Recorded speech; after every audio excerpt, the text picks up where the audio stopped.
Hey, I'm back. Anyway, I want to give you a little story. I went to church the other day and I was getting ready to preach, and I went to the door, and the minister met me at the door. He says, "Nobody preaches in my church without a tie."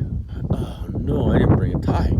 So I ran back out to the car and I threw open the trunk and was digging through everything looking for a tie. And finally, I found a set of booster cables, and I wrapped them around my neck and I tightened them up, and I went back, and the minister said, "Okay, just don't start anything." And I thought, okay. So this morning I want to share something that I've been talking a lot about in church, preaching on, because it's just so powerful. It's so powerful. I've been saying it for a long time, but it's so clear today when you look at how everything's in chaos, and it seems like we're going through a season of tearing down, and not a lot of building up, and so this is the time that we live in.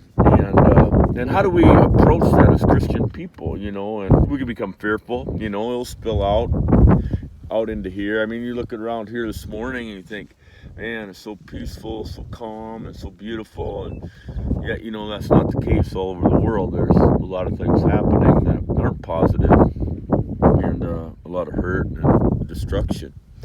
So I was looking at the story. It's a simple Old Testament story, and it's out of 2 Samuel, 1 Samuel actually, in chapter 2.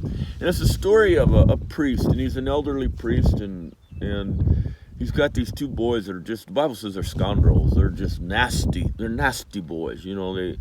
They make light of God's temple. They work in the temple, but they're far from God. I mean, they are sleeping with the servant girls, and there's no discretion, and they're stealing from the offering and the sacrifices, and it's really getting nasty. I mean, and Eli seems powerless, as today, our parents seem like they're powerless to stop sometimes what's happening, and so it's like this spiraling descent, and it looks like, man, this is just bad.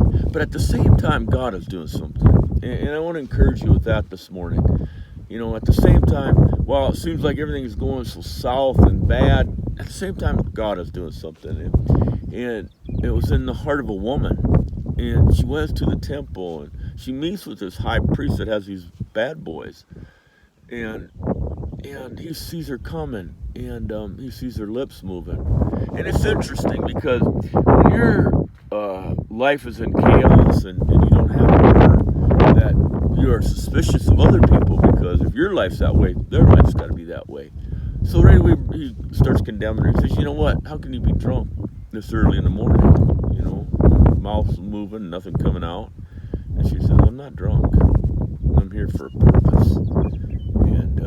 And here it was a barren woman, Hannah, and she was wanting a child. And what's so interesting and so beautiful about that story is, I mean, her husband, us men, typical men, will throw out a substitute. Her husband says, "Isn't I better to you than 10 sons?" And that ain't really what she's really going for. She wants a child. And she goes, and the Lord hears her request, and she becomes pregnant. But what's interesting is God, sometimes we pray and we think, it's about my little world, it's about my little place in this world, and yet what God answers for you might be on a bigger scale that you couldn't even dream of. Man, when she answered Hannah's prayer and gave her Samuel, he didn't open up just her womb. He opened up the womb of a nation. For 400 years, they never heard from God. And now, at this time, man, God is going to be heard again. And so, that's so incredible. And I think that's such a good story, because you can look at all the destruction, but you believe that you're here for a purpose, for such a time as this. And it's really encouraging, because, even in these times, I'm not part of the world. I'm just a sojourner. I'm a foreigner in a strange land, but yet I'm passing through and I'm occupying. And this is something I think is really incredible that's missing in the church, because we are here to occupy. We We need to be heard. And what's really interesting, another interesting point about that story is she's going to dedicate, because the Lord has given her this child, she's going to dedicate him back. This is where our church gets the dedication service, but she's dedicating him back to the temple. And actually, more than just, symbolically, that kid is going to move in to the temple and live there. And who lives in the temple? Eli and them two rotten boys. And I thought, wow, that mother to have enough faith, what God started is faithful to complete. And that boy, no matter the influence of how evil these men were, but she had complete faith that she's going to drop that boy off and he is going to serve the Lord because she dedicated him to the Lord. And that just blows my mind. And I thought, we can have a lot of evil influences around us. We can have people that are tearing down and destruction. And yet you and I are here to bring life. We are ministers of life. The Bible says to speak the oracles. People laugh at me, but the Bible says to speak the oracles of God. And that's our commission. And so I want to encourage you, not to be, I don't know what's going to happen. I mean, things can just escalate and escalate and escalate. But yet, we're here. We're pillars, man. We're salt and we are pillars. And we're going to be recognized. And people are going to know what we stand for.